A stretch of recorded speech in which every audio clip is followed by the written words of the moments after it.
नमस्कार प्यारे विद्यार्थियों, स्वागत है आप सभी का आपके अपने इस YouTube प्लेटफॉर्म पर। तो आज हम डिस्कस करने वाले हैं कुछ MCQs जो राजस्थान बोर्ड की जो किताबें चलती थी राजस्थान अध्ययन कक्षा 9, 10, 11 और 12 में, उन सभी के जो मल्टीपल चॉइस क्वेश्चंस हैं उन सभी को हम डिस्कस करने वाले हैं। तो इसमें राजस्थान का भूगोल, राजस्थान का इतिहास, कला, संस्कृति, सारे के सारे टॉपिक इंक्लूड किए गए हैं और ये राजस्थान में होने वाली सभी भर्तियों के लिए बेहद इम्पोर्टेंट है। तो चलिए हम बिना देरी किए सेशन को स्टार्ट करते हैं। उससे पहले आपसे एक छोटी सी रिक्वेस्ट है कि अगर आप चैनल पर नए हैं तो चैनल को सब्सक्राइब कर दें, वीडियो को लाइक और शेयर कर दें। चलिए आगे बढ़ते हैं, क्वेश्चंस की ओर बढ़ते हैं। पहला हमारा प्रश्न है, मत्स्य जनपद में कौन से आधुनिक जिले शामिल किए जा सकते हैं? यानी कि जो राजस्थान एकीकरण का प्रथम चरण था मत्स्य जनपद में कौन कौन से ज़िले शामिल किए गए थे? तो मत्स्य जनपद में अलवर, भरतपुर, धौलपुर और करौली ज़िले शामिल किए गए थे। ऑप्शन नंबर बी इसमें सही उत्तर बैठ जाएगा। ऑप्शन नंबर बी इसका सही उत्तर हो जाएगा। अगले क्वेश्चन की ओर बढ़ते हैं। अगला प्रश्न है, मेवाड़ पर जिस वंश का सर्वाधिक काल तक शासन रहा, यानी कि मेवाड़ राजवंश पर किस राजवंश ने है वो ज़्यादा टाइम तक है वो शासन किया? तो इसका राइट आंसर हो जाएगा गुहिल राजवंश। गुहिल राजवंश ने मेवाड़ पर सर्वाधिक समय तक है वो शासन किया था। अगले प्रश्न की ओर बढ़ते हैं। अगला प्रश्न है, जोधपुर से पहले राठौड़ों की राजधानी क्या थी? यानी कि राठौड़ों की जोधपुर से पहले राजधानी कौन सा स्थान था? तो वो मंडोर है। मंडोर जोधपुर से पहले राठौड़ों की राजधानी हुआ करती थी। ऑप्शन नंबर ए इसमें सही उत्तर हो जाएगा। अगले प्रश्न की ओर बढ़ते हैं। अगला प्रश्न है, आधुनिक राजस्थान शब्दावली का सबसे पहले प्रयोग करने वाला था? यानी कि राजस्थान शब्द का प्रयोग सबसे पहले किसने किया, यूं पूछा जा रहा है। तो यहाँ पर जॉर्ज थॉमस ने अपनी पुस्तक थी ऑन मिलिट्री मेमोरीज, 1800 के अंदर ये किताब लिखी गई थी। सबसे पहले जॉर्ज थॉमस ने 1800 में राजस्थान शब्द का प्रयोग किया था, ये आपको याद रखना है। अगले प्रश्न की ओर बढ़ते हैं। अगला प्रश्न है, जुते हुए खेत के प्राचीनतम साक्ष्य राजस्थान में कहाँ से मिले हैं? जुते हुए खेत के प्राचीनतम साक्ष्य राजस्थान में कालीबंगा से मिले हैं। ए इसमें राइट आंसर हो जाएगा। कालीबंगा वर्तमान हनुमानगढ़ में है और ये घग्गर नदी के तट पर स्थित सभ्यता थी। तो कालीबंगा से राजस्थान में जुते हुए खेत के प्राचीनतम साक्ष्य मिले हैं। ये सवाल बेहद इंपॉर्टेंट है। अगले सवाल की ओर बढ़ते हैं। अगला प्रश्न है, तराइन के प्रथम युद्ध का परिणाम रहा। तराइन का प्रथम युद्ध 1191 में हुआ था। पृथ्वीराज चौहान और मोहम्मद गौरी के बीच में हुआ था और तराइन के प्रथम युद्ध में पृथ्वीराज चौहान की विजय हुई थी। तो इसमें ऑप्शन नंबर सी सही चला जाएगा। अगले प्रश्न की ओर बढ़ते हैं।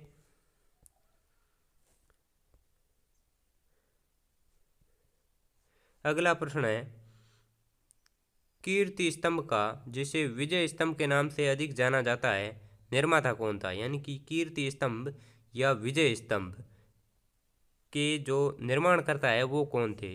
तो इसमें राणा कुंभा जो है वो राइट आंसर हो जाएगा। राणा कुंभा ने कीर्ति स्तंभ या विजय स्तंभ का निर्माण करवाया था। अगला प्रश्न है, 18 जून 1576 को कौन सा प्रसिद्ध युद्ध लड़ा गया? तो 18 जून 1576 को हल्दी घाटी का युद्ध लड़ा गया। ऑप्शन नंबर सी इसमें राइट आंसर हो जाएगा। हल्दी घाटी का युद्ध 18 जून 1576 को लड़ा गया। अगले प्रश्न की ओर बढ़ते हैं। अगला प्रश्न है, मध्यकालीन राजपूताना में कौन से शासक को आधुनिक माना जाता है?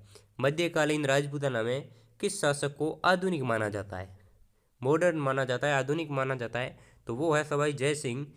ऑप्शन नंबर डी इसमें सही उत्तर हो जाएगा। ये जयपुर के शासक थे। सवाई जय सिंह को मध्यकालीन राजपूताना में आधुनिक माना जाता है। अगले प्रश्न की ओर बढ़ते हैं। अगला प्रश्न है राजस्थान का क्षेत्रफल है, यानी कि राजस्थान का क्षेत्रफल कितना है। तो 3.4 लाख वर्ग किलोमीटर, यानी कि 3,42,239 वर्ग किलोमीटर एरिया है। तो इसको शॉर्ट में 3.4 लाख वर्ग किलोमीटर लिखा हुआ है। ऑप्शन नंबर बी इसका सही उत्तर हो जाएगा। अगले प्रश्न की ओर बढ़ते हैं। अगला प्रश्न है क्षेत्रफल की दृष्टि से राजस्थान का भारत में कौन सा स्थान है।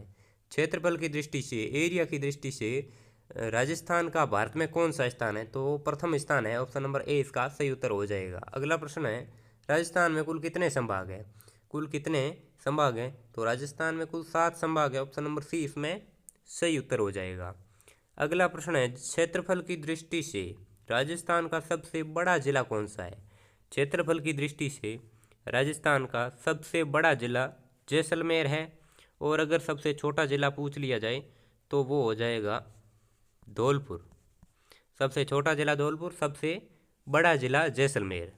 अगला प्रश्न है अरावली का सर्वोच्च शिखर है। अरावली का सर्वोच्च शिखर है। तो अरावली का सर्वोच्च शिखर गुरु शिखर है, जिसकी हाइट है 1722 मीटर। 1722 मीटर की जिसकी हाइट है। अगला प्रश्न है, अगले प्रश्न की ओर बढ़ते हैं। अगला प्रश्न है राजस्थान में अरावली पर्वत श्रृंखला के विस्तार की क्या दिशा है। यानी कि राजस्थान में अरावली का पर्वत किस दिशा से है वो प्रवेश करता है, और किस दिशा से राजस्थान को पार करता है। तो अरावली का जो पर्वत है वो गुजरात के खेड़ब्रह्म से निकलता है, और राजस्थान में यहाँ पर दक्षिण पश्चिम से उत्तर पूर्व की ओर इसकी दिशा है। दक्षिण पूर्व से, दक्षिण पश्चिम से उत्तर पूर्व की ओर इसकी जो है दिशा है राजस्थान में, ठीक है, झुंझुनू तक, और यहाँ से सिरोही। अगला प्रश्न है हाड़ौती के पठार में कौन से जिले सम्मिलित है। हाड़ौती के पठार में जो पूर्वी पठार है, दक्षिणी पूर्वी पठार, दक्षिणी पूर्वी जो पठार है, पठारी प्रदेश है, उसमें कौन कौन से जिले सम्मिलित है। तो कोटा, बूंदी, बारां और झालावाड़। ऑप्शन नंबर बी इसमें सही उत्तर हो जाएगा। अगले प्रश्न की ओर बढ़ते हैं। अगला प्रश्न है काली सिंध नदी किसकी सहायक है। जो काली सिंध नदी है ये किस नदी की सहायक है।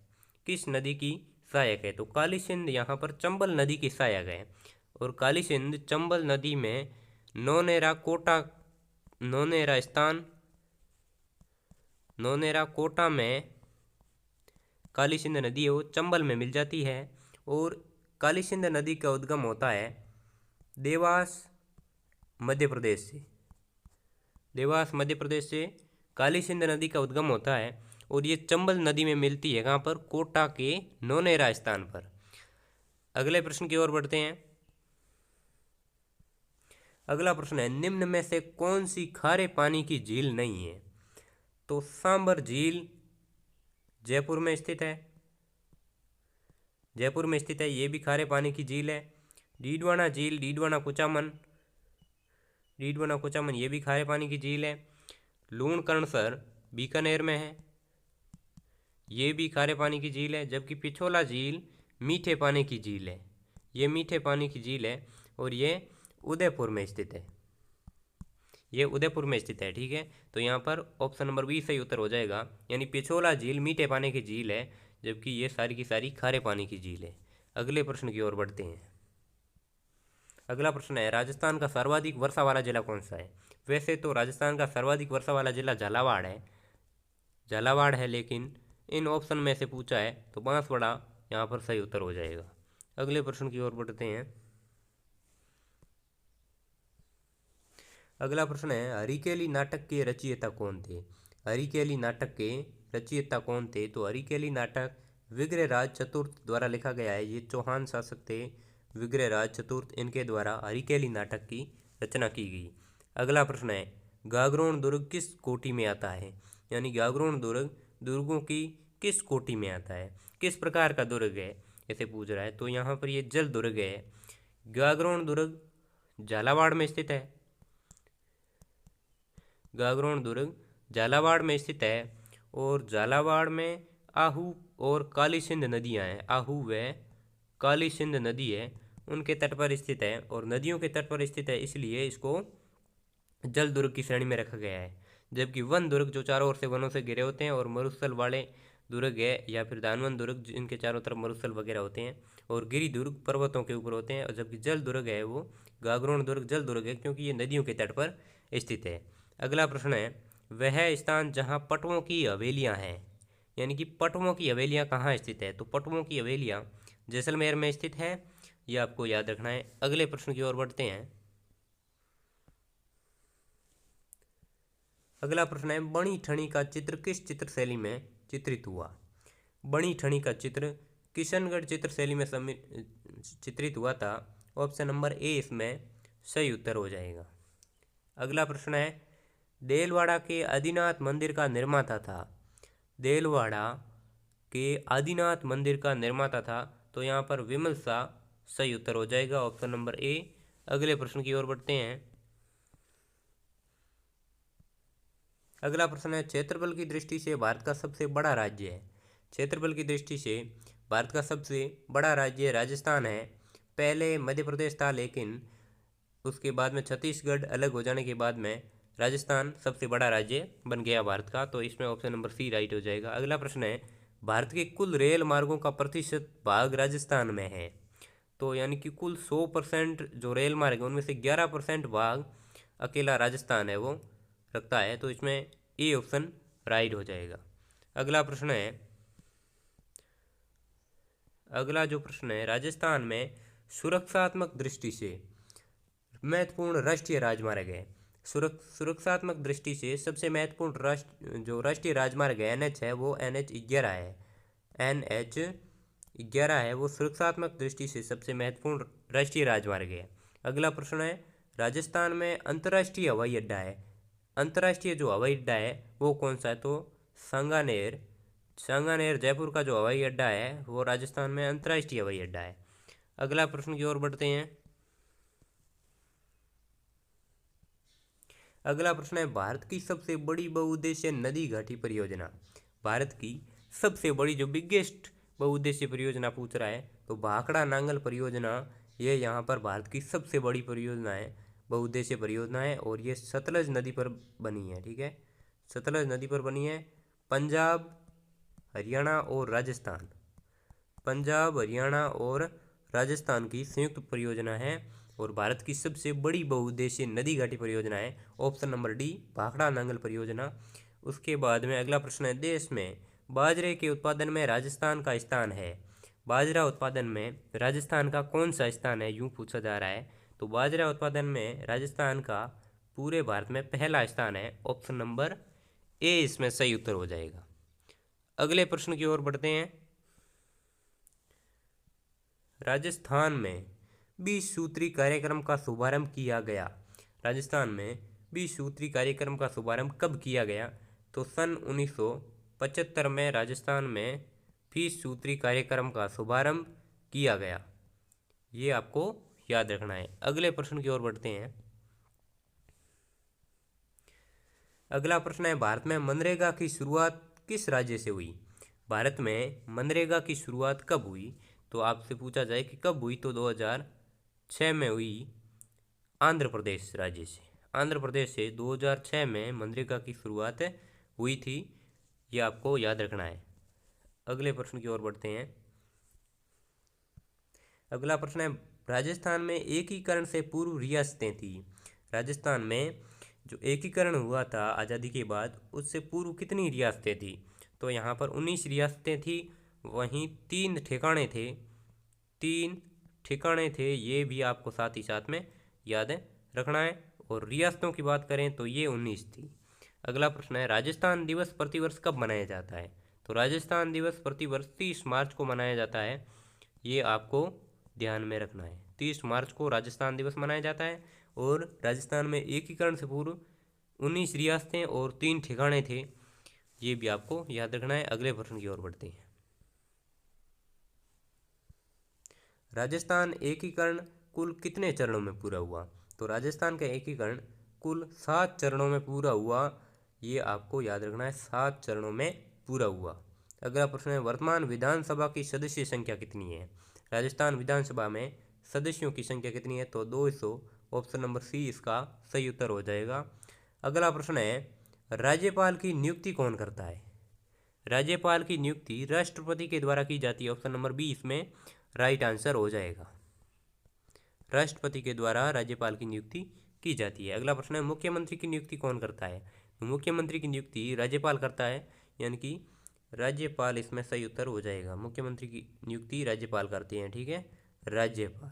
अगला प्रश्न है, राज्यपाल का कार्यकाल सामान्यतः होता है। राज्यपाल का कार्यकाल सामान्यतः कितना होता है? तो सामान्यतः राज्यपाल का कार्यकाल 5 वर्ष का होता है।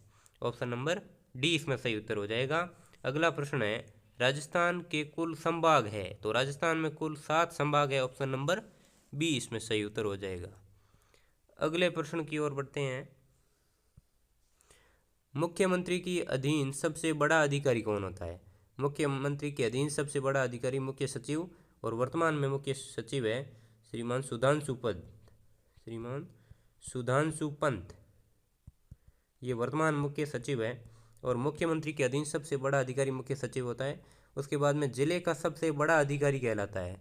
तो जिले का सबसे बड़ा अधिकारी जिलाधीश या कलेक्टर। ऑप्शन नंबर डी इसमें सही उत्तर हो जाएगा। अगला प्रश्न है, स्थानीय स्वशासन के निकायों का कार्यकाल कितना होता है?